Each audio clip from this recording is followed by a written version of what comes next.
Hello again, Arnie, Marjorie, and Jacob. I want to play a game. You've reviewed all the films in the Saw series, but your tests continue with a new chapter. We need to talk, we need to think. See what I see, hear what I hear. But be warned, this challenge is not without risk, and will be filled with harsh language and detailed spoilers. Live or die. Make your choice.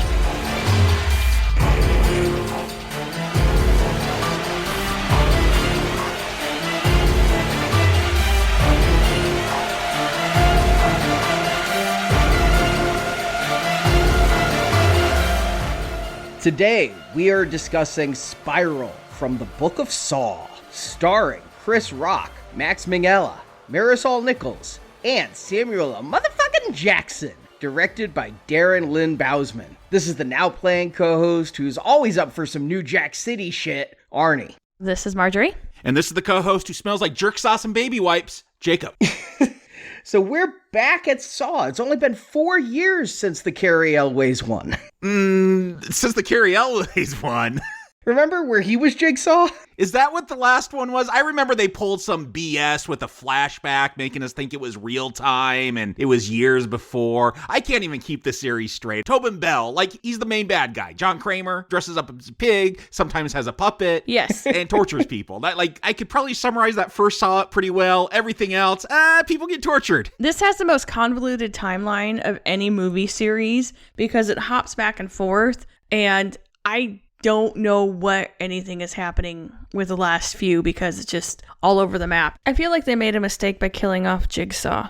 I don't think they knew what was happening with that last one. It felt, again, the whole thing was based on that flashback trick, and it felt purposeless. Like, they didn't know what to do with this series, and I guess a spinoff? Is that what this is? They had talked about doing Saw 9, and they were looking at bringing back the Spierig brothers who did the last one. I mean, the last one made a lot of money. It made $100 million worldwide and only cost $10 million to make. So I guess you look at that and say, okay, they're profitable, but this all came from the mind of Chris Rock. Yeah, I read this. Like, he wanted to get involved in horror. Did he see the success of Jordan Peele and go, oh, I got to get my fingers in that? I just have to think that's exactly what it is Chris Rock is a huge personality. We've reviewed him in New Jack City. I think Lethal Weapon 4. How could I forget? Oh, there you go. Award-winning, Raspberry Award-winning, perhaps, turn in Lethal Weapon 4. But he was at a wedding in Brazil with the vice chairman of Lionsgate, and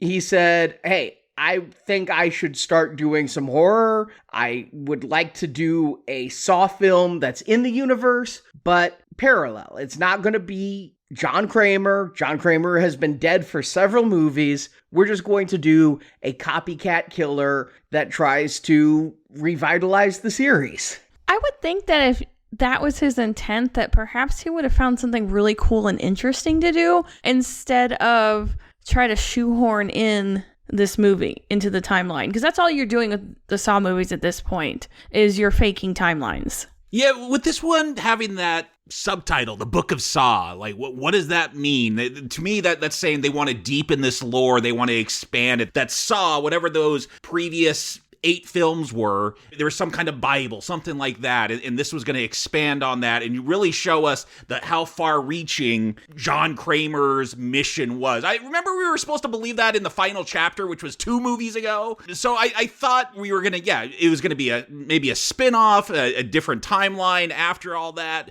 Who knows how connected, but I thought it was going to mythologize what we'd seen before a lot more, being called The Book of Saw. What they talked about with that is saying, this is not Saw 9. They could still make Saw 9. You could still continue the John Kramer Jigsaw legacy films with Mandalore, Costas Mandalore, but I'm doing the hip-hop remix from the end credits of this one. But this is its own story here with a new serial killer, and why not just make another torture porn film? Why make it a Saw film? Brand recognition, right? I mean, I think that's got to be the whole reason is you can just get more people to come see a Saw film than you could come see, hey, Chris Rock is doing torture porn. But I think I might want to see that, though. I may have been more wanting to see this film if it was just a Chris Rock and Samuel Jackson horror film that I knew nothing about. Knowing that it's part of Saw, I was always kind of like, it's got a little bit more cred because of the people involved, but it's still Saw. Well, one of the people involved, director Darren Lynn Bousman, he was lured back by this premise. He directed Saw 2 and 3 and 4, which were probably the most tightly coupled there, where it dealt with all the... That's the Shawnee Smith stuff, right? Yeah. Okay. Yeah, Falling in Needles. I remember bits and pieces. And then he went off and did some other stuff. I know a lot of people are just really wanting us to review his Repo, the Genetic Opera. I remember liking that a lot when I saw it years ago. He came back. He thought this was an interesting enough idea that he returned to the series for the first time since 4 to direct this one. So bringing a little Saw pedigree, bringing Chris Rock as a producer, and the writer from a handful of films, including Good Luck Chuck and Piranha 3D, Josh Stolberg. Good luck, Chuck. Wow. That's something I didn't really ever want to hear again. And he also has directed such gems as The Hungover Games. Oh, I get it. Hangover, but it's also The Hunger Game. I'm sure it's hilarious. Listeners, let us know. I'll go off your recommends for that one. I was honestly excited for this, though. I did go in a little bit spoiled. I've had a very busy week, very busy month, and I'm like, do I have to rewatch the last couple Saw films to understand this one? Are there going to be ties? Is Carrie Elways going to be showing up? He's still alive in this. I thought he died a long time ago in this series. Yeah, but he came back. I remember he came back after the first film. That was a surprise, but he's still going, I guess. He was the one who said game over and closed the door and limped away on his wooden foot. Okay. So I'm like, do I need to rewatch? Because I'll rewatch some of the early Saw films for fun around Halloween, but Saw 3D / The Final Chapter and Jigsaw. So I did look up and I found out this has no ties to the previous installments. I did not need to rewatch them. That actually took my hopes up so many levels. I'm like, I really did enjoy those early Saw films. This could be a fresh start. And Chris Rock, I like his persona. I think he is a decent actor at times. And if this was a passion project for him, I was really, really excited to go see Spiral. I wouldn't say really, really excited, but I will say I was more optimistic versus other Saw films or another potential Saw film because, yes, it was Chris Rock. He has credibility. Samuel L. Jackson, he'll be in anything, but it's always fun to see him. It felt like, and the few things I did hear out there is that, oh, we're trying to do something different. I'm like, okay, I need something different out of these Saw films. That's a good instinct. And so I don't think I would have seen this outside of Now Playing, but I was more optimistic going into it. I probably would have seen it anyway because liking Saw, but I went into this not knowing anything about it other than Chris Rock was doing it. Been internet spotty because I've been busy, so this was a complete surprise, and really all I knew about it was Chris Rock was in it. And Jacob, was this your first time back to theaters since pre-pandemic? I know this is the first time we have had to go to theaters for a Now Playing review. We could go for Mortal Kombat or for Wonder Woman, but I think this is the first time we haven't had a choice since like Sonic the Hedgehog. Yeah, for new X-Men, I went to that drive-in, but this is the first time, I think since Bad Boys for me, I wasn't on Sonic. I think Bad Boys or maybe Harley Quinn was the last one we did. That was a theatrical release. But yeah, this was my return to theaters, and I don't think I'm going to be able to blame, though, the pandemic on the lack of people. I counted how many people were there, like did the math with social distance seats, and yeah, they still wouldn't have filled up that place. It is expected to open at number 1 for the weekend with... I don't know what box office numbers mean, though, right now. About 9 million opening weekend on a 20 million budget. But again, this was made pre-pandemic. It was expected to open last year in the fall, like most Saw films, got pushed around a couple of times. We would be discussing John Wick 4 this weekend had there not been a pandemic. But this was, Marjorie, your first time back in theaters too, right? Yes, this is the first movie I have seen since the pandemic. The last movie I saw in theaters was The Hunt. Other than that private rental you and I did just so we could watch a movie, which was kind of fun to rent out an entire theater. It's like $99 and it's kind of fun. You can pick from select movies. You can't play anything, but that was kind of nice. And kind of relaxing because you didn't have to deal with other people around you in the theater. So technically, it's my first public showing. Now, because of lack of options, I think, Spiral was released in IMAX. I noticed that. I went to go buy the ticket. I'm like, why is it like almost $30 for a ticket? I'm like, oh, it's IMAX. No, I'm not going to see a Saw movie in IMAX. It wasn't filmed in IMAX. It wasn't meant for IMAX. There's just nothing else to release. You got to put something on that giant screen, so I take it none of us saw it in IMAX then. So we didn't see it in IMAX, but we did see it. Arnie, tell us what we watched. Give us the plot of Spiral. Chris Rock plays police detective Zeke Banks, a good cop in a crooked department. Over a decade earlier, Zeke discovered his partner Pete killed a witness to protect the crooked cops. Zeke turned Pete in, and ever since, Zeke has been ostracized by his fellow detectives. One detective, Fitch, even ignored Zeke's call for backup, resulting in Zeke being shot multiple times. Zeke gets the case when an apparent Jigsaw copycat murder happens in the subway, and the victim is a police detective. Chief Angie Garza, played by Marisol Nichols, assigned Zeke a partner on the case, rookie William Schenk, played by Max Minghella.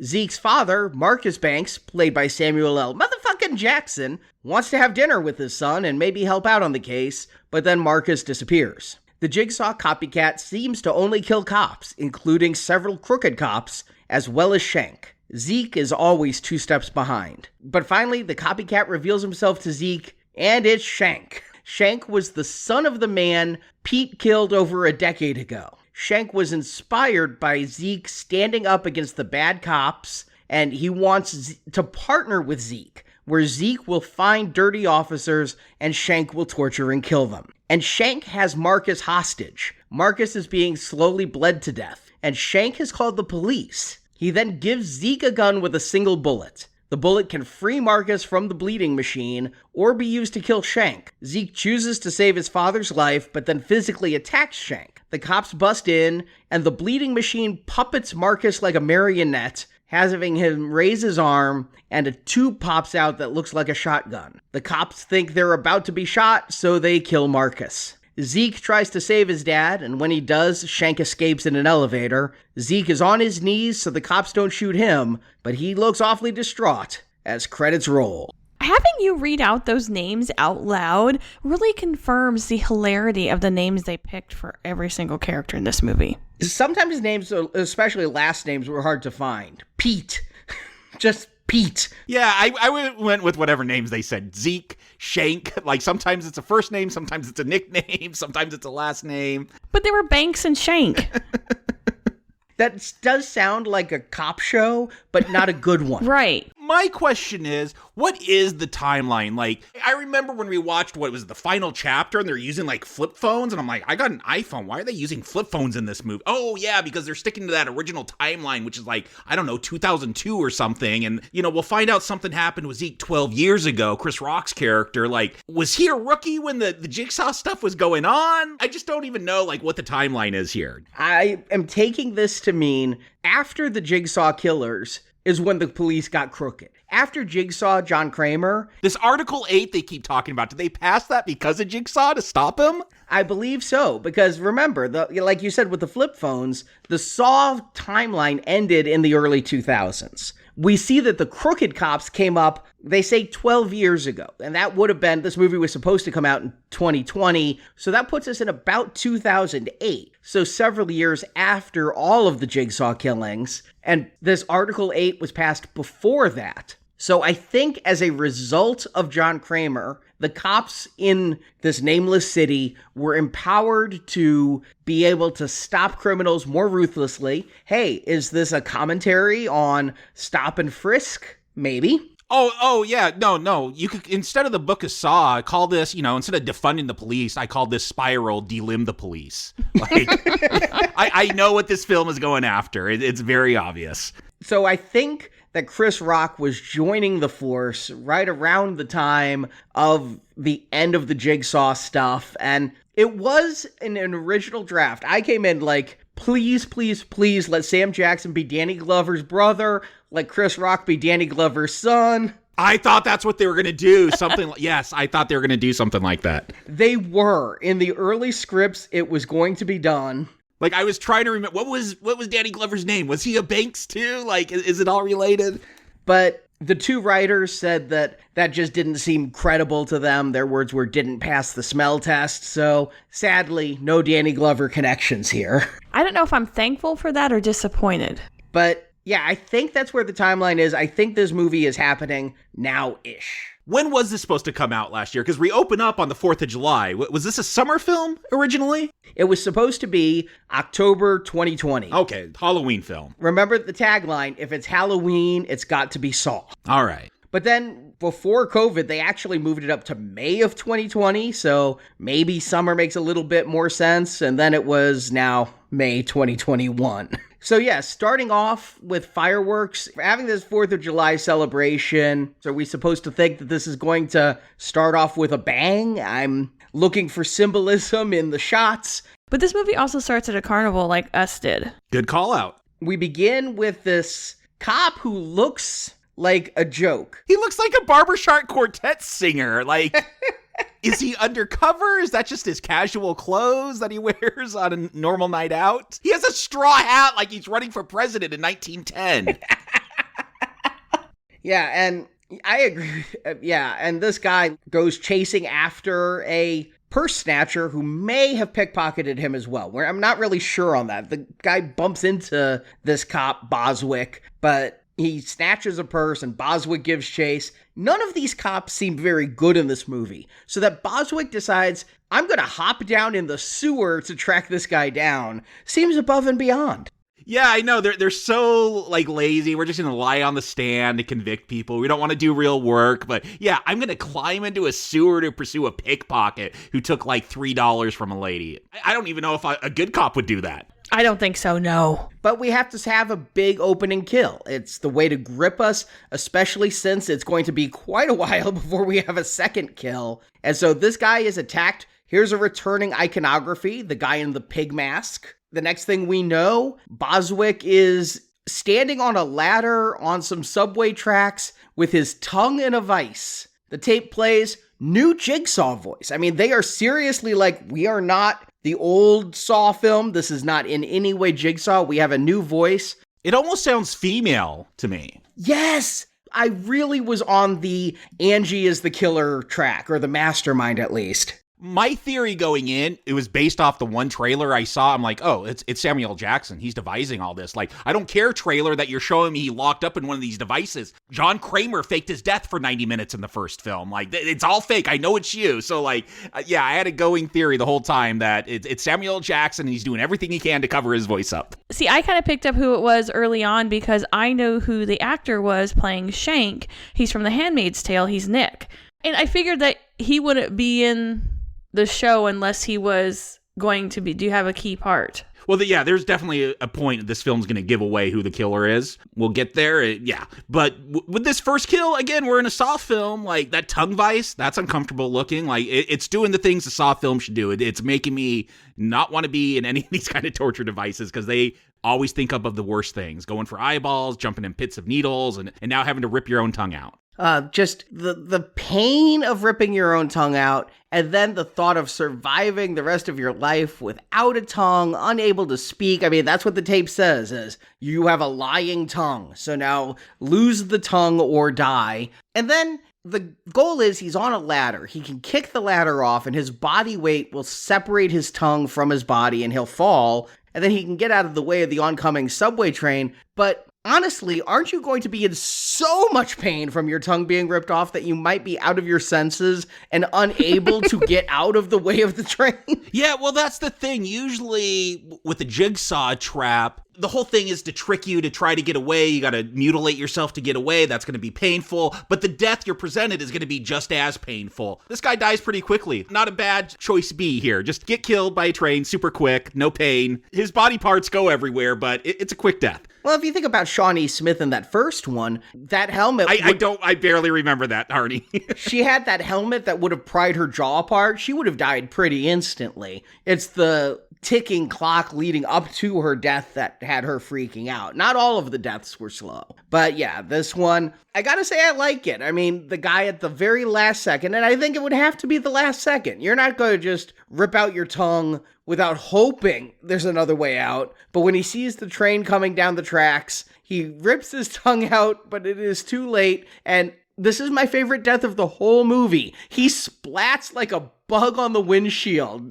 We see it POV from the inside of the train, and this guy just pops. Yeah, again, if you're a fan of Saw, like, this is a good opening kill. Good trap, good kill. I kind of felt this one, while it was kind of gory, I felt it wasn't up to the usual Saw, like, they kind of make you kind of squeamish at times, and while this one wasn't super squeamish. Oh, okay. I was squeamish at the thought of having to rip my tongue out. The thought of it was squeamish to me, and later on, a few of the others, the thought of it is, but I'll agree with Marjorie that the on-screen gore is lessened. We don't see a close-up of the tongue tendons tearing. This is probably our bloodiest death, and it does look like a red water balloon just exploded on the front of the subway car. And I will say this about the scene. Again, I get caught up in just imagining myself in that moment. But yeah, whenever they show that tongue, it never looks like that tongue is actually connected to the actor. It just feels like a helmet he's wearing with a prosthetic tongue stuck in it. It looks kind of weird. So I never really do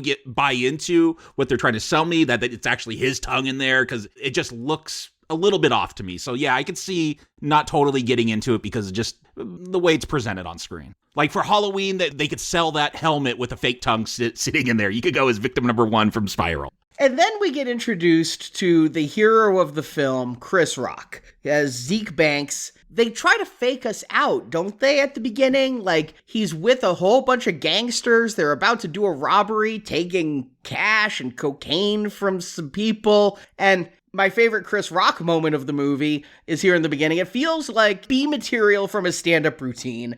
I mean, he's thinking about Forrest Gump these days. Is that telling us when this is taking place? This is actually taking place in 95, 94, whenever that film came out. Like, who is thinking about Forrest Gump? But I agree, it feels like this is a Chris Rock routine, but what's with his performance? Like, it feels like someone has always farted in the room, and he's just kind of like scrunching up his face. I get it. He's supposed to be this bitter cop, going through divorce. Your wife's riding all kinds of dick at Pilates classes. The way he plays it, though, it feels almost comical at times. It's so over the top. And look, I just watched Fargo season 4 where he was like the leading guy in it, and he was great playing a dramatic role. He's trying to play this hard-boiled cop, but it feels like bad hard-boiled eggs that have spoiled have gone off, and he's reacting to. Yeah, I don't think this was a good role for him necessarily. Nothing felt genuine, and it felt like he was just yelling for yelling's sake a lot of time. And Arnie's right, I do feel like it was just stuff cut out of his comedy routine, like Tom Hanks is a straight up pimp,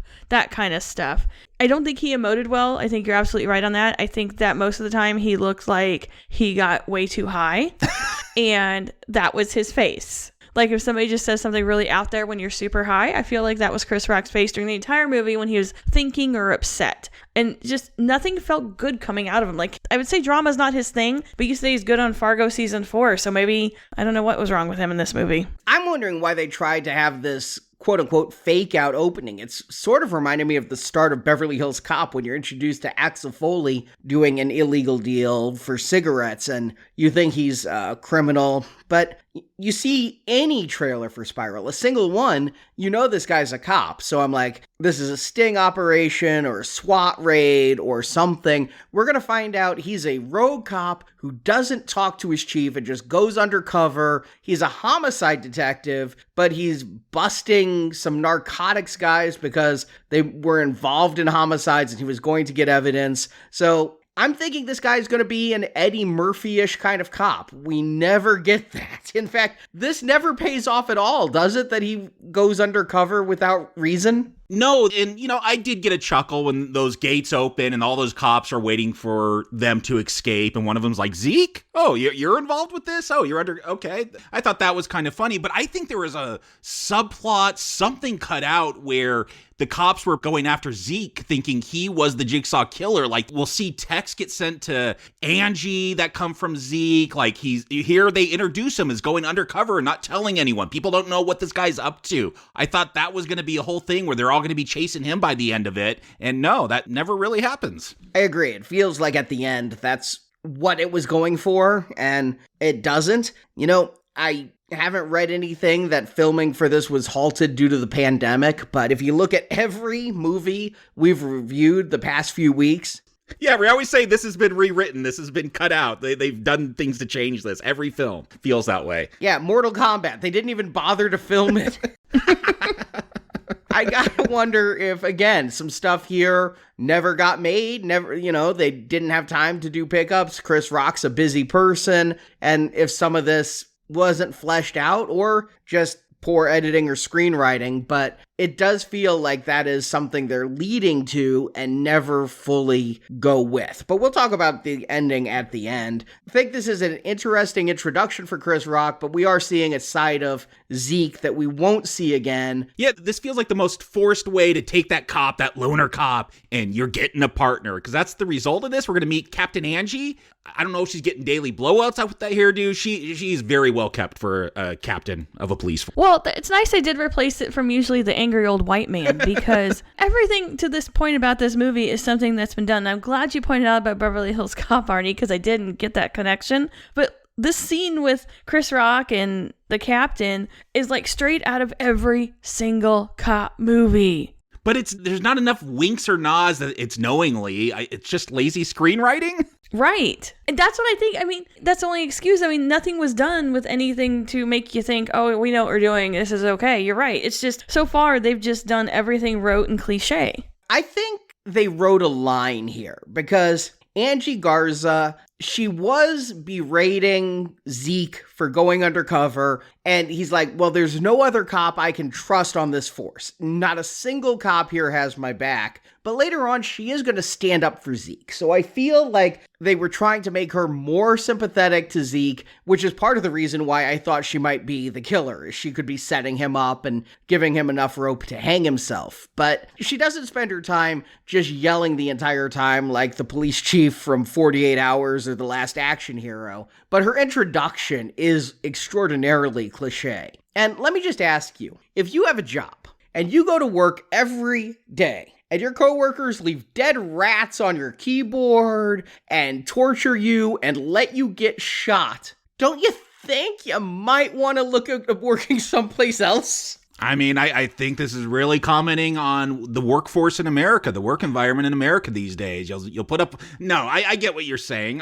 Yeah, if it's that bad, transfer to another department. This isn't the only city with crime. I mean, I hate to say be a pussy and run away from your problems, but if your police chief isn't backing you up and disciplining those who leave dead animals around and let you get shot, yeah, it might be time to move on. And we understand he's been doing this for 12 years because 12 years ago, back when Chris Rock had a goatee, that's how we know he's younger, his partner killed someone. And that seems like a good reason to turn in your partner. You witness him commit murder. So since then, everybody thinks he's a rat. And I mean, maybe get a job on internal affairs. I don't know if this entire police department has a single internal affairs officer, but... This whole middle part just feels like a bad cop movie until we get some more copycat kills. It feels just like any other cop movie or cop TV show with somebody who fighting with their boss, the other cops don't like him. It's the older people that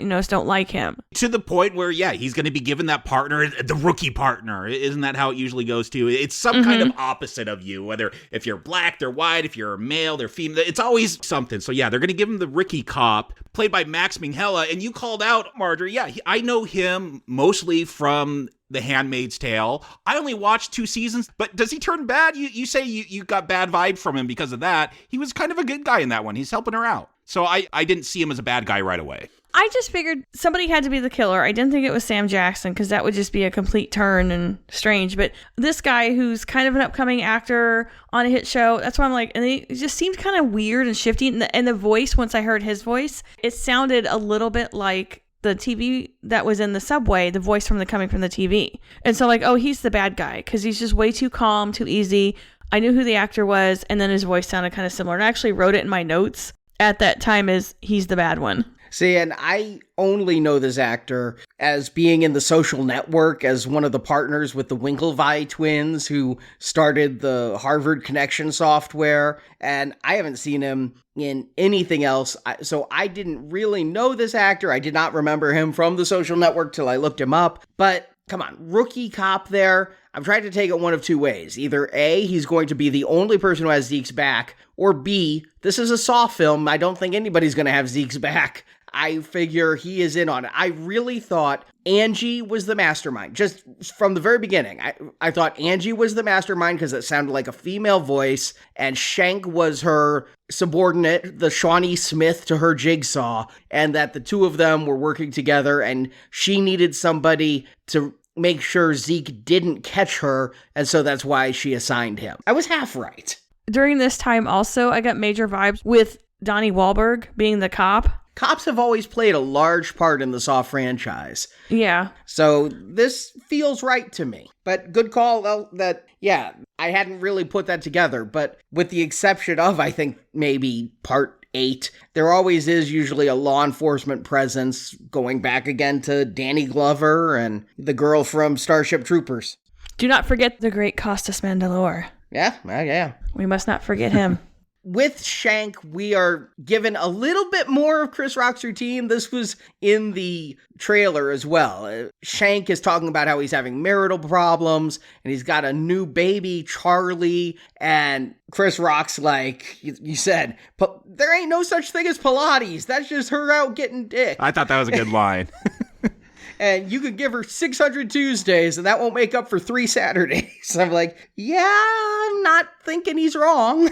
Yeah, the thing is, he's just so bitter, and I get it. That's the character. I'm trying to think if this is a stand-up routine. No one's laughing because you're just coming off angry. We're probably a little scared. And maybe it's because our review of Seven just came out recently, and we talked about the connection between Seven and Saw, and man, I really got those Seven vibes off of this one. If Morgan Freeman was an asshole, like Chris Rock is here, like, here's that version of Seven. But yeah, introducing this rookie that we're going to be told has a wife and a newborn baby and a nameless town. They call it the Metro Police. I think that's what they called it in Seven. We're going to be getting boxes. We're going to want to know what's inside of them. So yeah, I was really getting a Seven vibe, but yes, with an angry Morgan Freeman instead of the nice one that we got, the cultured one that we got. Those boxes, at first I thought they were Tiffany boxes because it's a very similar blue. And if you exchange the twine for satin ribbon, you might have the Tiffany box. Another reason to think it might be Angie Garza. But Zeke and Shank go to find this body on the subway and think it's a homeless guy. I mean, are homeless guys always jumping in front of the subway there? Is this just how it goes? If someone's going to die in a subway tunnel, it's probably going to be a homeless person, I would guess. Like, if you got money, are you just crawling around in subway tunnels? Well, I would think it would be like set up shop. Oh, there'll be no trains here. I can sleep here. Or it could be one of those explorer YouTubers that like to go into forbidden places. Oh, yeah, the urban explorers, yes. yeah. Look, there are things that I like about the camera work here, like this whole walk down to the subway, and like every once in a while they'll walk by a cop and they'll just kind of point. I really get into this, like, this is awful stuff going on, but they're just having this casual talk and people are kind of nonchalant about it. It does give it a kind of a sense of realism. You get desensitized to this stuff, and there's something about that I did find appealing. Like this, okay, this feels different, maybe more mature than your regular Saw film. And I did wonder, did Fitbit pay for a... Do people still use Fitbit? It's just on your iPhone now. It's got steps. I measure my steps on there now. I think they had like a resurgence when the Fitbit became like a smartwatch for Android users. They did, yeah. They're a thing for people who don't have iPhones. So they know this guy is somebody, but Jigsaw, he knows Zeke is on the case. Again, making me think Angie, because he's going to send a thumb drive. And another Chris Rock funny moment, and I agree, Chris Rock gets a strange thumb drive. He's putting that in Shank's computer. I'm not going to get the virus. Yeah, no, that was a good call out. Absolutely. And it's the Jigsaw tape. Got a new puppet, and I thought of you, Jacob. I just instantly... They rebranded Billy the Puppet. You correctly called out that Jigsaw in the first Saw film needed a brand manager because he had a pig mask and a puppet on a tricycle that did the voices, and what was it all about? Here, they've consolidated it all down to pigs, and a pig in a cop's uniform, you know exactly what they're saying. Yeah, it kind of makes sense that it's all pigs now because, yeah, it's police that Jigsaw is going to focus on this time around. I don't know. Maybe he'll change it up depending on what industry he's going after in each film. But yes, it makes sense. Make it all pigs because it's about cops. And that thumb drive, it's got that spiral. That's the name of the film. There's a spiral, and that they recognize where that spiral has been painted, and they go there and they find another box. Again, all these boxes are on brand. They're same. I think they've taken some notes. This copycat killer is really trying to brand himself well. But up until the fourth one, he'd been sending 2 boxes. So you'd get one that would lead to a clue, and then there'd be at that place a box leading to the person. And then they broke that later on. Well, they had to speed it up a little bit. Yeah. Yeah. But here in this box, this is where they find it's Boswick's badge, and that's how they know who was killed in the subway. Along with a really terrible prop of a tongue. And Boz was a bad cop. He lied on the stand to convict people. That's why he was killed. He was Zeke's best and only friend. That's the weird thing. Like, Zeke is like, his whole reputation is having turned in a dirty cop, but he's going to rub shoulders. Yeah, best friend. He's going to go to his wife's house to, console her and everything. It's weird. The wife scene really is weird because we never see her again. I can't think of anything that comes out of that scene that impacts us.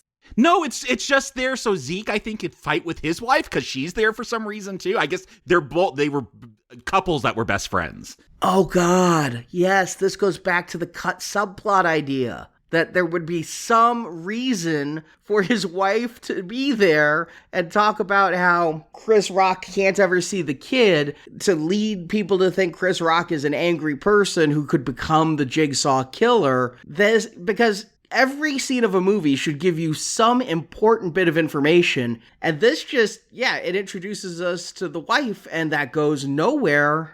Who never shows up again. They should have cut this scene along with everything else I think you're right again, Jacob. I think something wasn't filmed or couldn't get back together. And so we are left with the movie we are, where this scene just had me scratching my head. Yeah, it makes absolutely no sense.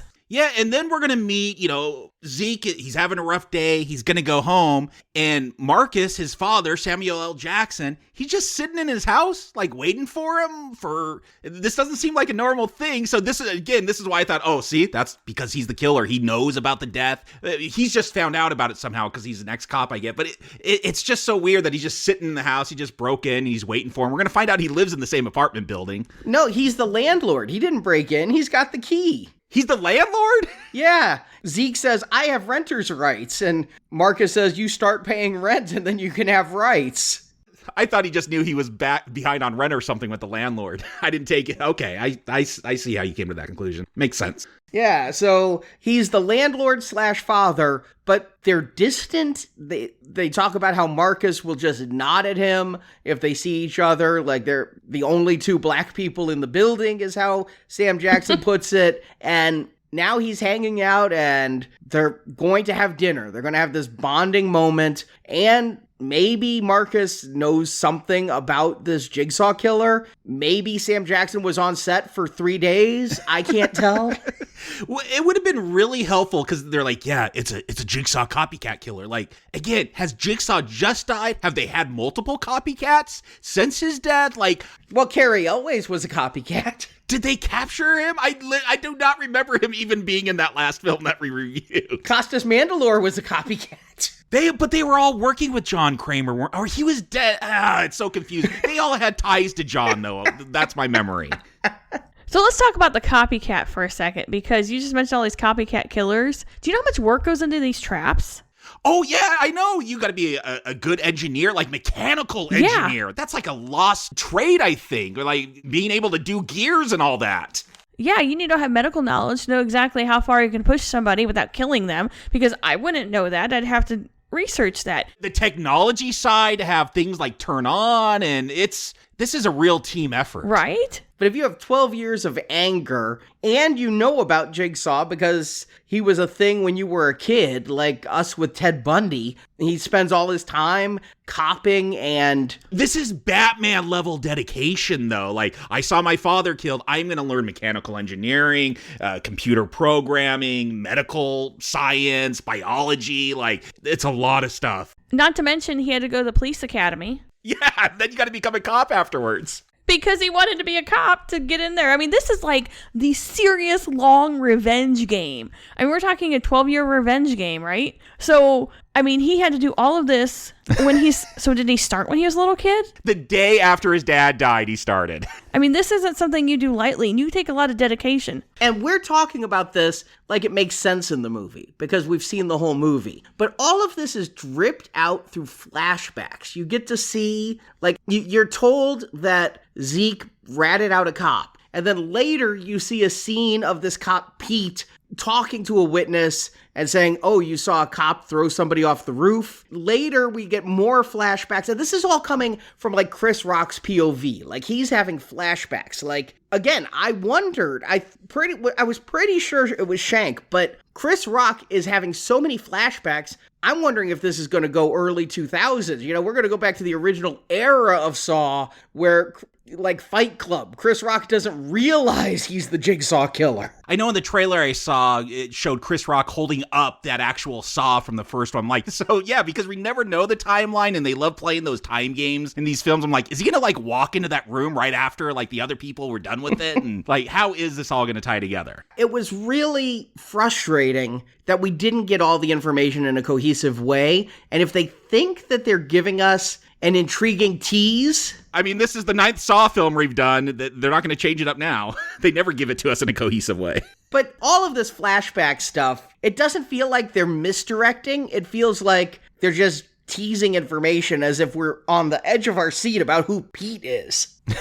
And we don't even know what all of these cops necessarily have done either. We finally get our second kill, and we're, past a half an hour into the movie now. It's like, I was really, really wondering when they were going to pick up the pace, but finally, Fitch. We're not quite sure what he's done. We're going to find out later in a flashback. I thought Fitch, would just steal stuff because the scene right before he gets taken, they go into a pawn shop, him and his partner, they're looking for surveillance camera to find who the pickpocket was that Boz chased after. And as they're leaving, he's like, oh, give me that gun. And he just takes a gun from the pawn shop and then he's going to get his fingers ripped off. I thought he stole stuff. That's why you're going to take his hands off. I thought he was going to use that gun to kill somebody and have the gun be untraceable. Yeah, I also thought, kill someone, set up Zeke, Chris Rock's character, set him up to look like the killer because I thought that was going to be a subplot in this. This is where, at the point in the movie, I realized that they were setting up every single person to be some sort of red herring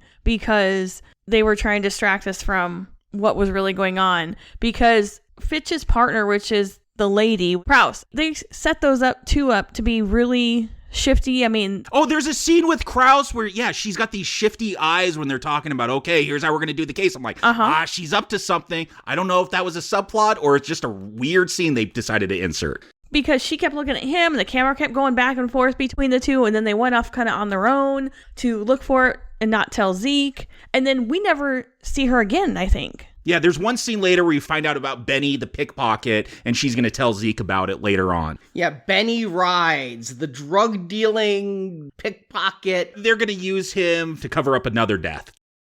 No, but when Zeke and Shank go to see the drug dealer and are like, I need an iPad. I got an iPad. It's got Uber Eats on it. Can I get some meth? I'm like, did you just want to do a New Jack City callback? He's actually going to say, I'm always down for some New Jack City shit. I'm like, in joke? Yeah. It has to be, but what? But I guess he does give the information of where they can find Benny, and that's where they find the body. But really, the only point to find out where Benny was, and not like any of these other couriers, which are not treating the same way, was just to lure Fitch into the trap.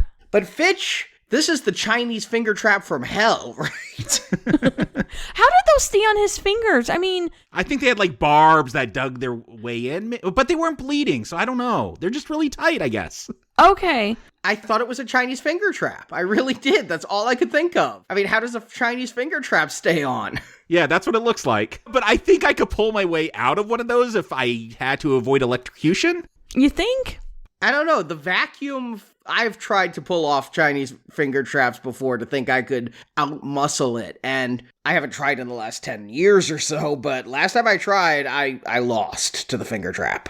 So you would be electrocuted is what I'm hearing. Oh, I'm done. I can't make it. And he's losing his fingers. The copycat Jigsaw says, if you're going to point fingers, point them at yourselves. Until you come clean, many men will die. And that's a note left for Zeke, but I think that's why Fitch loses his fingers. It sounds like they could have put any cop in that trap then. At least on this Metro police force. Remove all the fingers because he shot people. You showed him stealing a gun. I thought it's because he would steal stuff from crime scenes. Now I'm realizing this copycat Jigsaw isn't playing fair because Jigsaw never played fair. Wait, there are always ways out of Jigsaw's traps. If you did what he asked, you could get out. I started to think this wasn't fair because I don't think this guy could have gotten out of this. yeah, he had to, close his lips, and the more he closed his lips, It would turn those gears to rip his fingers off. And his fingers were being pulled off.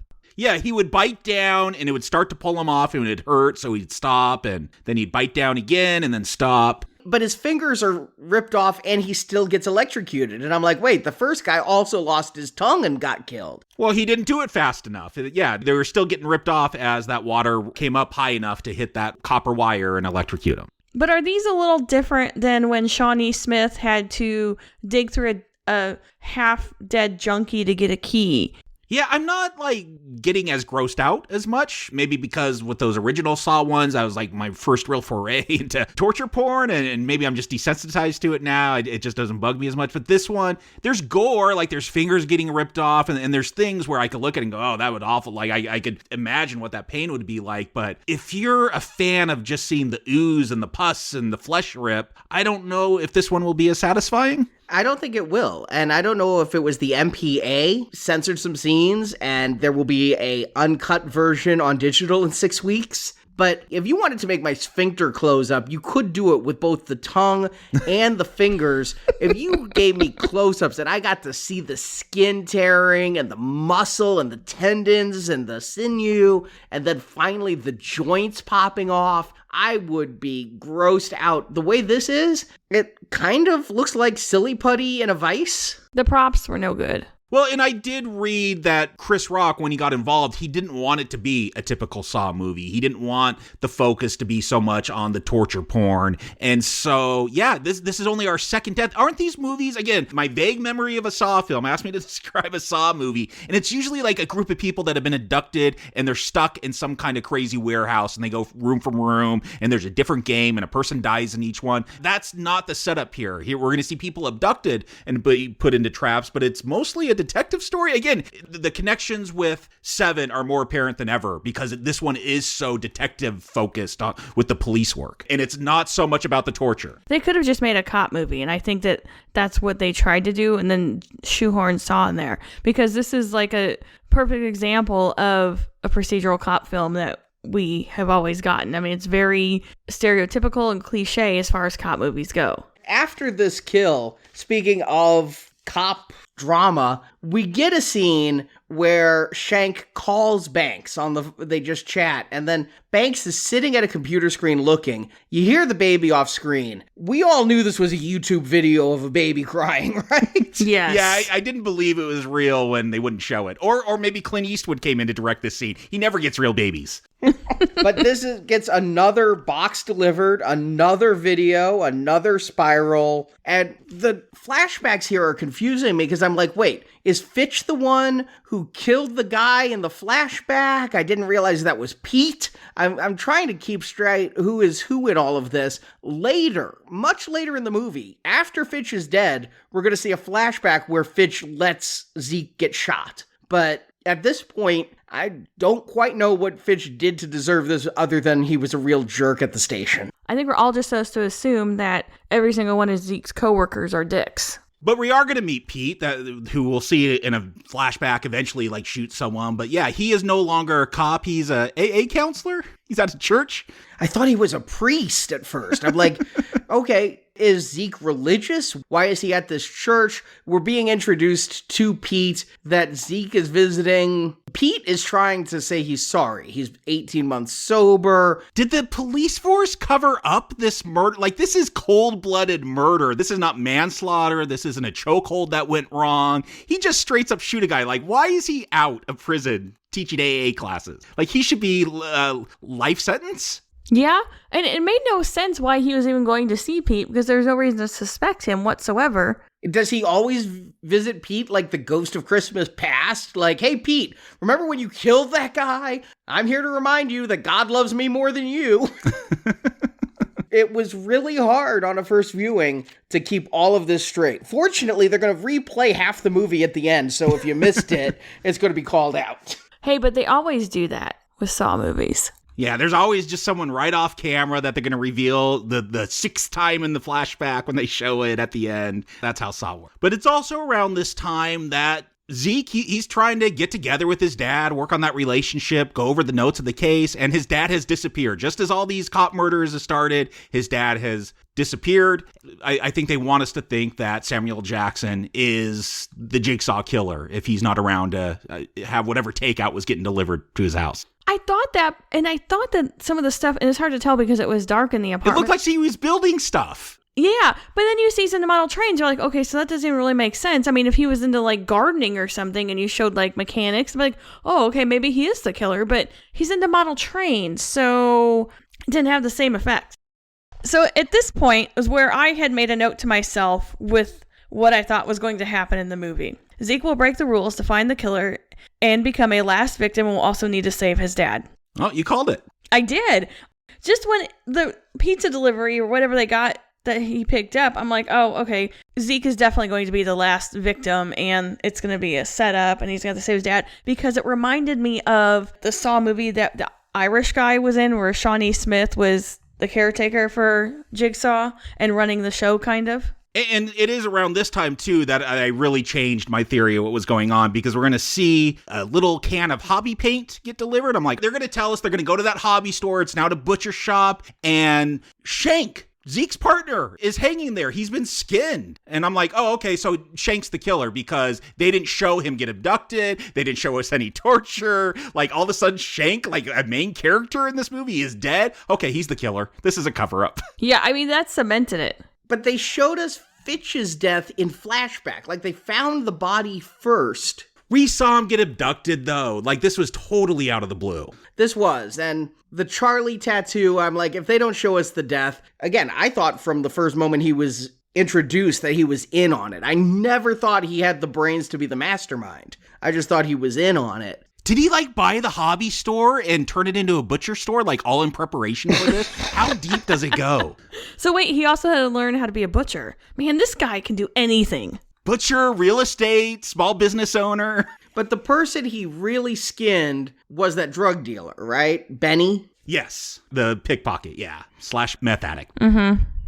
But then, if you wondered where Marcus is... I'm still wondering where he is when they show him. How did he get there? He's walking around some real Jigsaw-looking warehouse. And again, why is he there? What is he doing? Like, is this another setup to trick us? We'll get flashbacks in the end to explain it, I guess. But yeah, it was out of nowhere. Samuel L. Jackson, I guess this was day 2 of shooting. Like, they only had a few more hours to go. They got to hurry it up. I didn't figure it out, I'll say that. But much like if somebody sneezes in a movie, somebody's going to die of an illness or a plague is coming. When Shank asked Zeke, can I borrow your phone? I'm like, yep. Well, he's making some calls. He's going to frame Zeke for something. And I guess we're going to see in the flashback what he did was texted Marcus and said, meet me at this warehouse. I've got some leads on Jigsaw. And then block Marcus's number so Marcus can't call back and be like, Zeke, where the hell are you? But this is telling us Marcus isn't him. I mean, I guess that's why it's been so long since we've seen Sam Jackson, is if you thought it was him, here he is getting abducted by the pig. And of course, Marjorie's right, he's going to be kept alive because we don't see him killed either.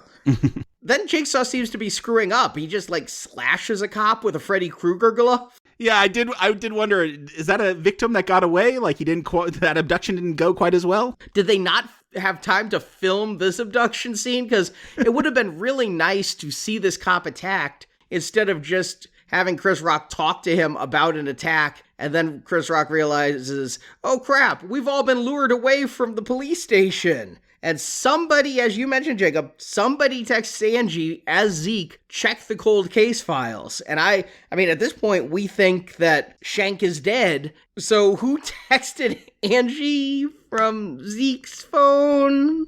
Well, maybe he's like the spammers that spoof numbers. You know how it looks like somebody from your local town is calling you, it says their name, and it's not really them, it's some guy trying to sell you your extended car warranty. So hacking, another skill he needed to learn. Yep, see? I guess you could get apps that do that pretty easily these days, but he didn't know that when he was 12. He probably took some hacking courses. This is where I have a lot of questions when Angie goes down to the cold case file room. Like, how did he get this giant contraption in? Did he pull a Johnny Cash and bring it one piece at a time? My question is, why is the room in a vault? They're going to need to spin that combination lock to open it later. Yeah, that doesn't make any sense either why they're storing it there. I guess it's the evidence room? I don't think so. I mean, unless he abducted her in the cold case files and then took her. Yeah, I guess he took her to the evidence room. No, it was the cold case file room, and they even had a sign in there that said no one allowed in here, no one allowed in evidence room except no non-cop personnel or something. I guess they keep their cold cases and evidence in the same room. Yeah. Well, I mean, those cold cases are going to have evidence, Jacob. But I agree with you. How is nobody in this room? How is nobody noticing a giant wax machine being brought into the police station?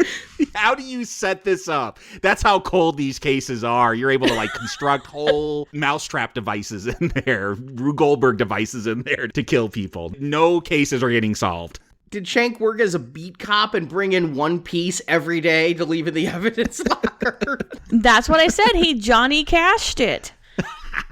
He brought in one piece at a time. One piece at a time. And built that. I don't know how he got all the hot wax in unless, in addition to, one piece in the chain here, also brought in, 5 candles or something. But are they not checking this room ever? I mean, couldn't they rewind the tape when we go look at the tape and be like, let's rewind it a few weeks and see if we notice anybody bringing anything in that room? But he had access to the machine. He's able to delete stuff from the tapes. 13 minutes missing, yeah. Yes, this is where they're trying to figure out who deleted the 13 minutes. And while Fitch and Boz were killed, they struggled to figure out whose badge number that was. But here they just rattle off everybody's badge numbers like it's common knowledge. Yeah, I love the screen where they're showing everybody who's accessed the tape. We can't see who deleted it. We can see who had accessed it. It's just badge numbers. That does not help me. Show names on a screen. Yeah. Well, I guess their badge numbers, their login, that tracks them. I don't know. It seems like a very bad system. Totally secure. That is too much realism. If you're showing me their login ID, I need to know who they are. Well, what confused me or made me wonder is when we get Angie's death scene with that wax falls on her, Zeke's figured out, this cop getting attacked, it was a diversionary tactic. I got to get back because, you'll lose your head. They're talking about the head of the police force here. And he rips that wax off her face. I'm like, that seems like it's doing more damage. It's just ripping the flesh off her skull. But then I guess he's giving her CPR. But at first I'm like, is he making out with her? It looks like he's kissing her. And I'm like, were they having an affair? But I guess it's CPR because that makes more sense. It is half-ass CPR. He breathes into her mouth a couple times and then just pounds her chest. He doesn't compress. He just pounds her chest. It's really weird. But this death. All right. Lose your tongue. That would suck. That would really, really suck. Have your fingers ripped off. Ooh, Christ. That would hurt. That would suck. Sever your spinal cord. Be a quadriplegic for the rest of your life. Yeah. Well, but how do you even do that and not kill yourself? I mean... See, this is why they cheated. That has got to be some exacting surgical type shit to hit the right nerves and not kill her. And again, she finally does it and still dies. See, these were rigged. Did she finally do it? I felt like that once that wax starts hitting your face, you're screwed. It's too late. It kept showing it cutting deeper and deeper, but yeah, that wax had poured on her face. Forgive me for being slightly sexist, but when he said hot wax, I'm expecting like yellow stuff, like she's gonna get her eyebrows done. So when the black tar-looking wax came down, I'm like, what kind of wax is that? And Jacob, you said candle. I guess that could be candle wax. I just thought... That's what I took. That's what it looked like when Zeke was peeling it off her face. It's like, I don't know. Maybe I just do this where I'll pour hot candle wax on my palm and let it dry and cry. I don't know. It's a weird thing I do when there's candles at the dinner table. Don't put candles at the dinner table when I'm around. I'm going to start a fire. I really thought they were setting her up to be waterboarded since she had something like the fabric over her face, the linen, and the tube. Yeah, I thought that was weird too. Is that going to like slow down the wax suffocating her so she could sever her spinal column? Yeah, it made no sense other than they wanted to cheap out on the prop. But, all right, and now let me say a damning statement. These deaths are boring. That is what I'm wondering for people more like you and Marjorie Arnie, where I think you guys get more enjoyment out of this stuff. For me, not really my thing, but I'm like, oh, I don't know if people that, whatever Saw fans are out there, I'm sure there are Saw fans that love all the gore. I'm like, are they going to be satisfied with this? Are they trying to change it up too much, trying to go too off formula? Even though this isn't Saw, it's Spiral. Are they spiraling too far out of what Saw fans want? For me, they are, because I'm not invested in any of these characters. This is what told me, it took this for me to know Angie isn't in charge of everything. I thought she was the lead, but because they're interspersing it with flashbacks, the pacing of this film makes it so that when the deaths come, I barely even perk up. I'm just like, oh, wax on her face. If, again, you could show the bubbling of the skin. You could show us so much more. They put a cloth over her face.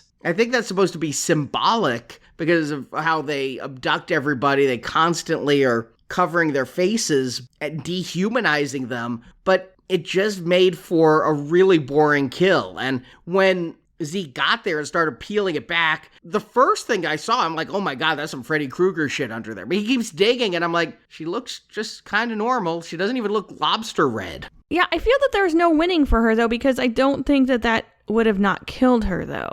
And I think these are also very unoriginal, not as intricate as the Saw devices we've seen in the prior, or I guess the early movies. It's not necessarily the gore and everything. It's the original devices were something that was unheard of at the time in horror, and the level of difficulty in getting out of them and the intricacy of them. So that's what kind of made the original Saw a fun, good horror movie, is because it was different with those devices. Yeah, I would have liked if this is a copycat killer, maybe not have the ingenuity that John Kramer did. Maybe they're a little bit more homemade. I know John Kramer stuff's all homemade. You can't go into Walmart and buy those traps, but you know what I mean? Like a little bit more rough. These seem too similar to what he would have made in those other films. Like if this is a copycat killer, yeah, show that they have different means about doing things. There's some way they could have made this feel more fresh, because it still feels like those other 8 Saw movies I've seen, but I don't think it's going to give you the same thrills if you're a gore hound, and that's why you like those Saw films. There's not enough new here. They're trying to do something new, but what they're offering just isn't enough. I think they're trying to do something artistic here, too, with the spiral, because when Zeke runs downstairs and then when the other cops run downstairs, they're running down spiral staircases, and we're getting a top angle, and the camera is spiraling as they're running down the stairs. I'm like, ooh, symbolism of nothing.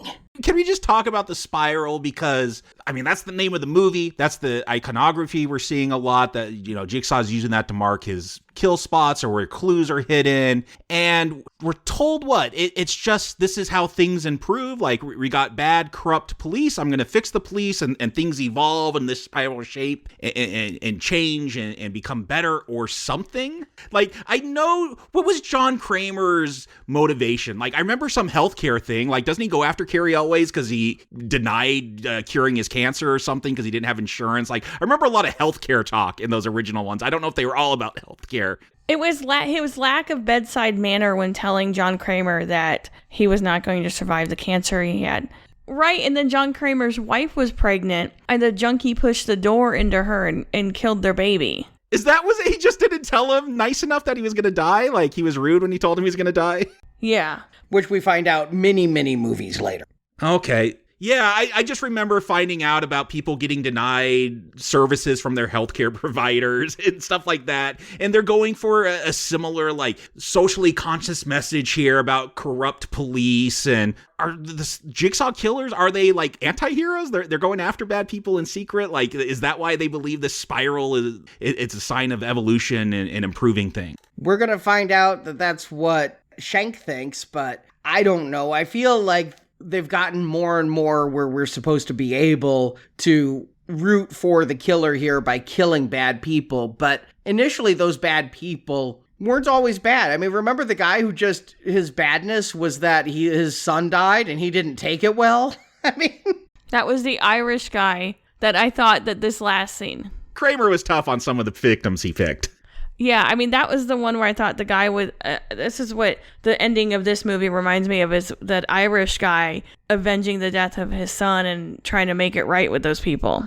so the movie starts kind of getting through itself pretty quickly after this. We see Zeke get abducted, and I'm like, oh shit, okay, now he's in a trap. And they make such a needless callback to that first movie. He's handcuffed to a pipe. There's a Jigsaw right there. He can cut his own hand off. They bring in the Hello Zepp music. And then, oh, wait, there's a bobby pin. Yeah, Shank put that there, right? I don't know why else you would have this. I don't think Shank ever intended Zeke to cut off his hand, so he was just hoping he'd see that bobby pin. It's an intricately laid out plan that has a lot being based on this, that he will see that. I have to laugh that goes to the cinematic trope a bobby pin can unlock anything. Oh, I was going to say, yeah, especially in this modern day, bobby pin ain't unlocking anything. Maybe those kid handcuffs you buy at the grocery store. But Pete's back. Yeah, Pete is this a recycling center, a bottling center, or a trap that was built to shoot glass shards? Yeah, Shank may have built these conveyor belts and grinders from hand, who knows, or he bought a recycling plant. Either or, anything is possible when you're Jigsaw. But I'm trying to figure out what need they would have at the recycling plant to shoot these broken glass out at 80 miles an hour. Yeah, that's my thing is, at first I thought maybe they were at the brewery where Laverne and Shirley worked. We just see all these bottles on a conveyor belt. And then I see them going in a grinder. I'm like, oh, okay, it's recycling. And then it starts shooting, and I'm like, why would you have the glass shoot all the way across a room like that? Why wouldn't you just dump it? And some of those shards are so big, they didn't come from a glass bottle. Like, they're No. different shape, different curve on them, different size. Like, yeah, it's just large chunks of glass shooting out. And I guess this is supposed to be his repentance because he was an alcoholic. And these are probably beer bottles, or were supposed to be. And this is a test... I guess the test for Zeke, to see if he would actually try to help Pete. Like Shank says later, he was disappointed that he tried to free him, because Zeke will find that key in the trash can and try to unlock him, but he's dead by then. It's like the reverse of the Irish guy, like you said, Marjorie. John Kramer was trying to teach the Irish guy to forgive the drunk driver that killed his son, and the Irish guy wouldn't. And here, it's don't forgive the person who murdered my dad, and Chris Rock tries to. They're like, you can watch him die or throw away the key. And I'm like, in throwing away the key, letting him die, rot in jail? Oh no, we put a key under a trash can. Throw away the key. Oh, that's bad. Yeah, it's like you'll lose your head. That refers to the head of the police. Yeah, all these clues are very silly. And again, he finds the key but can't save him in time. So this Jigsaw is not as good because he gives you the clues, but then you don't get to see anything to help you with the clues. So it's kind of cheating because it tells you don't throw away the key and then shows you the garbage can a minute later. You can't yell at the screen at it, if that makes sense. Yeah, it does. But yeah, Pete gets killed and Shank is there. Hi, I'm alive. Can you join me? If not, I'm going to kill your dad or something. What exactly is Shank trying to do here? Yeah, Shank empties a gun except for one bullet, calls the police, hey, there's someone crazy shooting here, shoots all the bullets but one, reveals Marcus like in this weird puppet blood draining machine, as you called it, I think, Arnie, in the summary. and is like, you could either shoot me or you could shoot that target, which will save your dad, but you can't, like, I don't know, shoot Shank and then like throw the gun at the target. I figure that's gonna let him go too. Like, you just gotta, it's like those dunk machines, like where you throw the ball at the carnival to put someone in the tank of water. Shank says, I want you to join me. You root out the cops, I'll kill them. But then the final test is, will you save your dad? My head hurts here, okay? Because I'm going to just talk what I understand, and then you guys can help me figure it out. We'll try. We're told that Marcus is the cop who started all the corruption because of that Article 8. Correct. Marcus was the chief of that department, the same exact department, and when Article 8 came in. And so he cleaned up the streets, Giuliani-like, but did so in bad ways. Giuliani-like, as you said. Yes. And because Shank saw his father killed by a bad cop, Shank wants to kill bad cops. I understand that. Yeah, makes sense so far. Because Zeke stood up to the bad cop, and Zeke saw this little boy hiding and told him stay hidden because the cop would kill the little boy too. Shank thinks Zeke is his inspiration and hero, and Zeke should join him. Kind of go with that twisted logic. But then Shank says, I'm going to kill your father, and he deserves it because he was the root of this evil cop stuff. Here's one bullet. You can shoot me or save your dad. Aren't both of those bad options for Shank? Because if Zeke saves his dad, he's saying, I am not willing to go through with killing all bad cops because this is my final test. Will I kill my own dad because he's a bad cop? But then either option, no matter what Zeke shoots, is saying, I'm not going with you. I'm either going to shoot and save my dad, so I'm not killing cops, or I'm going to shoot and kill you, which means I'm not going to go with you to kill cops. What exactly is the winning outcome? Arnie, your problem is you're approaching Shank as a rational player, making decisions based on limited knowledge, and not as he is in this film, a all-knowing God with foreknowledge of all events of what's going to happen because he's called the cops, he knows the SWAT's going to come in, he's got the puppet machine ready to go for Marcus to fake a gun and get him shot. Like, he knows all how this is all going to play out. So, yeah, saving your dad, improving your loyalty is actually going to prove your loyalty, but also going to kill your dad because he's bad. I don't think there's any winning this one, Arnie, at all. Yeah, again, I think the writers of these Saw films, they come up with their ending and they work backwards from there to make it all work. And so that's the problem, is Shank is an all-knowing God who knows how everything's going to play out. So he knows this little, hey, either save your dad or shoot me. He's going to benefit in the end when Zeke makes the right decision by trying to save his dad. I'm just going to go with, I'm going to give them the benefit of the doubt and say something didn't get filmed right. They didn't finish shooting because of COVID. They were going to have some pickups that would help things make sense and never did. It does feel like there's a subplot missing and maybe they didn't have all the scenes shot for it, or they needed pickups and they didn't happen, so it all got cut out. I do think there is something to that theory.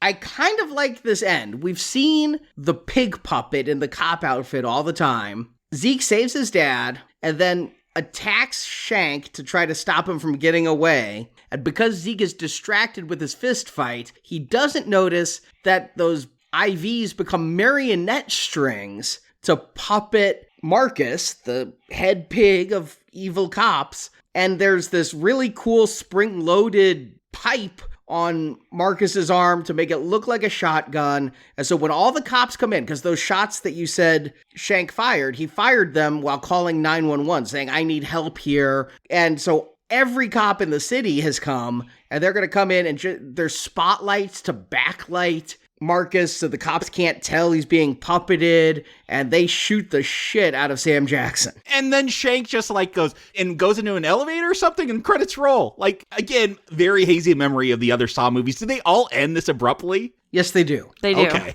And exactly like this, where you see the flashbacks and you get to see things like the Costas Mandalore song really kicks in. Oh. Hello, Zep. Yep. And you see the flashbacks like when Shank said, you're the reason I'm on this force, Zeke, and your father's the one who started all of this. And all these flashbacks that normally they'd make you pay for 2 tickets to see all this foreshadowing. But in a Saw film, they're just gonna hit you over the head with it. And yeah, he escapes. Chris Rock is on his knees with his hands behind his head so that the cops don't shoot him. But do they think he's the killer? I mean, why would they think he's the killer? There is nothing to make me think they think he's the killer. Yeah, well, Zeke does drop to his knees right away. He knows to show those hands when the cops rush in. Well, keep in mind the entire department hates Zeke. True. Because he turned in Pete. And they all had it out for him, as evidenced by them going out on their own and all the attitude he was getting from the cops when they were doing that all-night investigative meeting thing. So I think they were waiting to gun one on him. Yeah, this would have been more meaningful if they went through with that subplot that I thought they kept hinting at, that, yeah, they were going to suspect Zeke was the Jigsaw killer, but that never really played out. Maybe we'll start Spiral 2 with, Zeke in jail for being the Jigsaw killer, but those murders are going to just keep on happening. And he has to help some old grizzled cop who doesn't want to talk to him that used to hate him. That's my question. Like, now that Jigsaw is, like, socially conscious, like, the Spiral movies, are they all going to be, like, going against corrupt cops, and then we'll get something going against retail managers that don't pay you overtime but make you work off the clock? Like, are we going to get a different spin-off for each socially conscious issue out there? This is nothing new. Don't you remember? I think it was part 5, all about the predatory housing lending. Oh, okay. See, I remember the healthcare stuff, but yes, that sounds familiar too. Yeah, they've always done that, but making Shank, his whole motivation is to just get rid of corrupt cops. Like, it feels like, I don't know, maybe he'll have some awakening and he'll find a new cause in the next. But do you even want one? Marjorie, Jacob, do you recommend Spiral from the Book of Saw? Live or die. Make your choice. Marjorie. I'm torn because this was like the first big outing into a movie. Unfortunately, it was this one, but I mean, it was still a theater experience. And so it's like a theater experience after a really long time. And so I kind of feel bad where I'm like, oh, this movie was terrible. And it's not like it sucked, I guess. I've seen worse, but it seemed very lazy and that they could have done better. It was less gory than their Saw films, so if you've got somebody who doesn't like gore, this is minor, and it leaves much more up to your imagination, I think, than the previous ones. It's a rote cop movie. Just substitute Jigsaw for drug dealer, whatever you want, whatever crime you'd like. Chris Rock, if you like a stand-up, this would be perfect for you because it's basically a stand-up routine where he shouts at everybody and shouts a few funny lines. I'm going to give this a weak not recommend, mainly because it doesn't hold to the previous Saw films or the early ones. It's not even a good sequel, or I guess that's what you'd call it, or spin-off. It's a spiral off. It's largely not unenjoyable, but just no feeling. It's just a movie. There's not much. You don't have to think too hard. You'll figure out who the killer is in no time, and then the rest of it's just watching it play out poorly. Jacob. Well, first I want to recognize that Shank is a much more on-point Jigsaw as far as branding goes. The fact that he's sticking to the pig motif, even if there's pig puppets, they're still pigs. Those boxes are all the same twine. It makes sense. We got a millennial Jigsaw this time. And they were raised on the internet. It's all about branding, looking good for the gram and all that. So I do like how they've evolved or slightly changed this Jigsaw killer. Like, it feels like someone that might have learned from John Kramer reading about those stories in the paper. So that is interesting. And I think Rock is not great here, but he does have his moments. Yeah, he does have some funny lines. I don't remember chuckling too much in other Saw films. I did chuckle a few times during this one. But yeah, this needed another go at the writing table. Like, okay, you want to do something different. You don't want to do your typical Saw movie. Maybe it's more police focused or just more focused outside of the torture warehouse that we're usually spending our time in. Okay, I get that, but I'm actually kind of shocked that when the original writers and everyone saw 7 and said, oh, let's go with that like extreme gore torture type stuff, that this wasn't the actual first Saw film, because this feels like, oh, someone saw that movie and let's make it more extreme. And it doesn't quite work. And I don't think it's going to quite work for fans of the series. For me, this is one of the better Saw films, but I'm not a fan of the series. All that gore stuff, it kind of washes over me. I don't get a lot of thrill. So I like that we had a more dramatic take. I'll give the film that compliment. But like we've said, there's a lot of cliches here here. There's a lot of question marks. The problem is all those pitfalls of a Saw film, this one still falls into. Like, how does the killer know so much? How can he engineer all those things? Look, I'm still getting hung up on him after 9 of these films. So if you're still getting hung up on them, if they still bother you, this one's not going to help out at all. So it's a better Saw entry, but yeah, it's not a recommend. Hello, DevSig. I want to play a game. For many years, you have edited films. But now, you have your biggest challenge. Editing a film without all the footage shot. I feel that is the double-bind movie editor Dev Singh was put in when he was handed what was done with Spiral and tried to make a film out of various pieces, and there isn't enough here. This reminds me of periods around Transformers 2 and other times where there are writer strikes. And so directors just have to make up bullshit and try to fix things because they can't ask the writers to do something well. And you just have these long periods of shit movies. And you're like, why have all these movies sucked? Oh, the writers were on strike.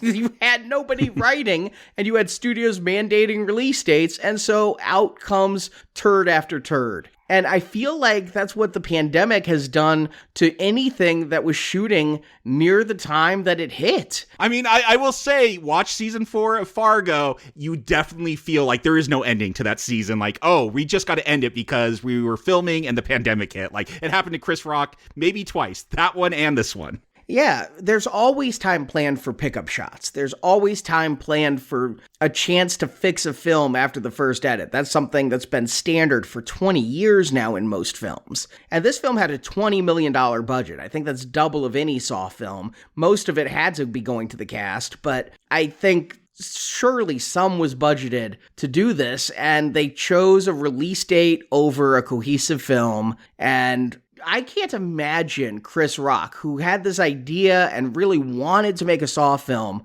saw this final edit and was happy with what it was. No, his face probably looked like the way it looks during most of this film, all scrunched up. Someone farted. Well, I'm thinking of the scene where he's just staring into the camera after his police chief dies, and he's walking, and you can see the key light shining in his eyes, and it's it almost looks like a trippy scene from a 90s music video. I'm he's just staring at the camera, and this doesn't work. There have been good Saw films and bad Saw films, and the bad Saw films usually just delve into ridiculousness. But I can't recall one that just bored the fuck out of me, where I was I would rather be doing anything else than be in the theater, even though this is one of my first theater experiences in a year and a half. I mean, I did see Mortal Kombat. Man, can't I see a good movie in theaters? The answer is no. This isn't. They're waiting till the restrictions are lifted so everyone can go in those theaters. The good ones want people to see them. Well, this isn't one of them. It's a not recommend, and just please stop sawing away at this. I feel like this was an attempt to kind of Halloween reboot this franchise, the way Halloween 2018 revitalized the Halloween franchise. I thought this was going to be that to Saw. And now that I've seen it, I've seen enough. Game over. Not recommend.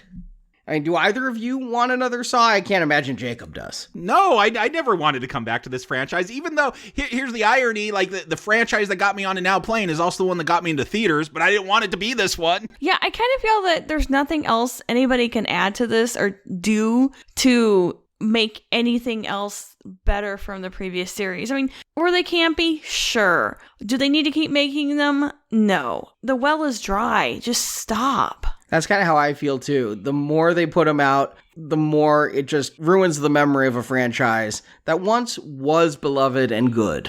And how many copycats can be? I mean, is there a torture device store in this nondescript metro city? There's got to be a whole university to teach you all the skills. This is a grueling bachelor's degree you'd have to get to be a Jigsaw killer. They just can't expect your neighbor to be the one making these torture devices in his basement. I mean, come on. Well, Jacob, if this wasn't the movie that you wanted to get you back into theaters, did you want to go back for a Zack Snyder film? I mean, no, I'm going to watch that one on Netflix. Also opened in theaters this week was Zack Snyder's Army of the Dead, with no relation to Zack Snyder's Dawn of the Dead. But it opened in theaters. It is also on Netflix. Army of the Dead opened to less than 1 million compared to Spiral's 9 million. So, Well, obviously, it was a compromised vision. Release the Snyder Cut of Army of the Dead. We want it.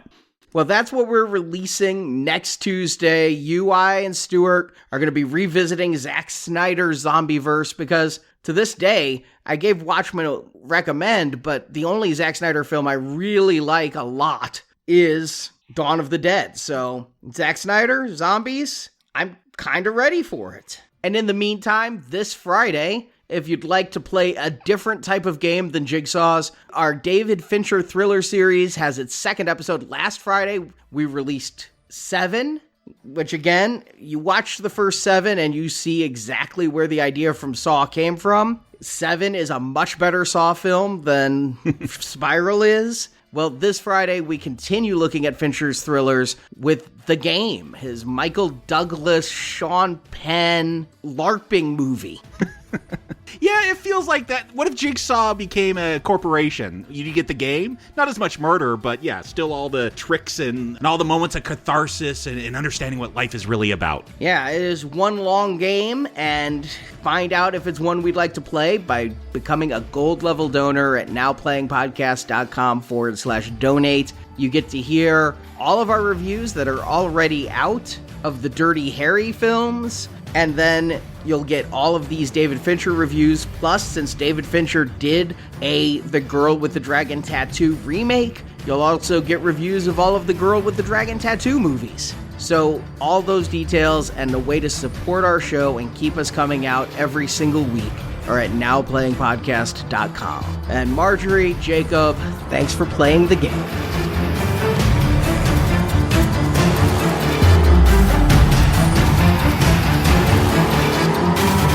Thank you for joining us for this episode of the Now Playing Saw Movie Retrospective. Congratulations, you are still alive.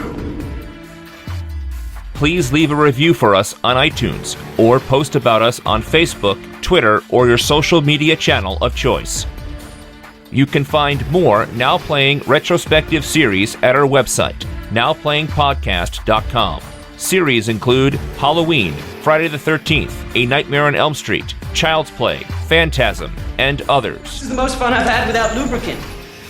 The Saw films, all audio clips and music used are the property of their respective copyright holders, and no infringement is intended. Venganza Media Incorporated is not affiliated with the motion picture reviewed or otherwise referred to herein. The trademarks Now Playing and Now Playing Podcast are the exclusive property of Venganza Media Incorporated. The opinions expressed on Now Playing are those of the individual hosts and may not reflect the opinion of Venganza Media Incorporated. Now Playing is a Venganza Media production, copyright 2021, all rights reserved, and no part of this show may be reproduced, repurposed, or redistributed without the written permission of Venganza Media Incorporated.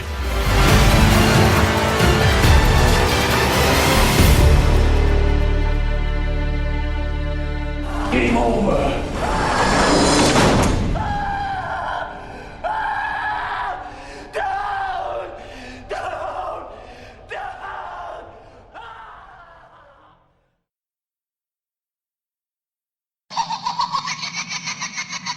And they were looking at bringing back the Spearig brothers, who Chief Andy not I keep putting Not Andy Garcia. Angie Garcia, like I'm like, but it's Angie Garza. Garza, I just yeah. keep thinking Andy Garcia. Played by Max Minghella, and you called out Marjorie. It's been so long since I've done a show with you. I'm about to say Stuart because I know you're not Arnie, but I don't think it will, and I don't know if it was the MPA. I also don't know when they lost that second A. It's no longer the MPAA. Oh, really? They're just the MPA now. I didn't know that. they represent the world now. Yeah, they're just, maybe so. They're just the Motion Picture Association. But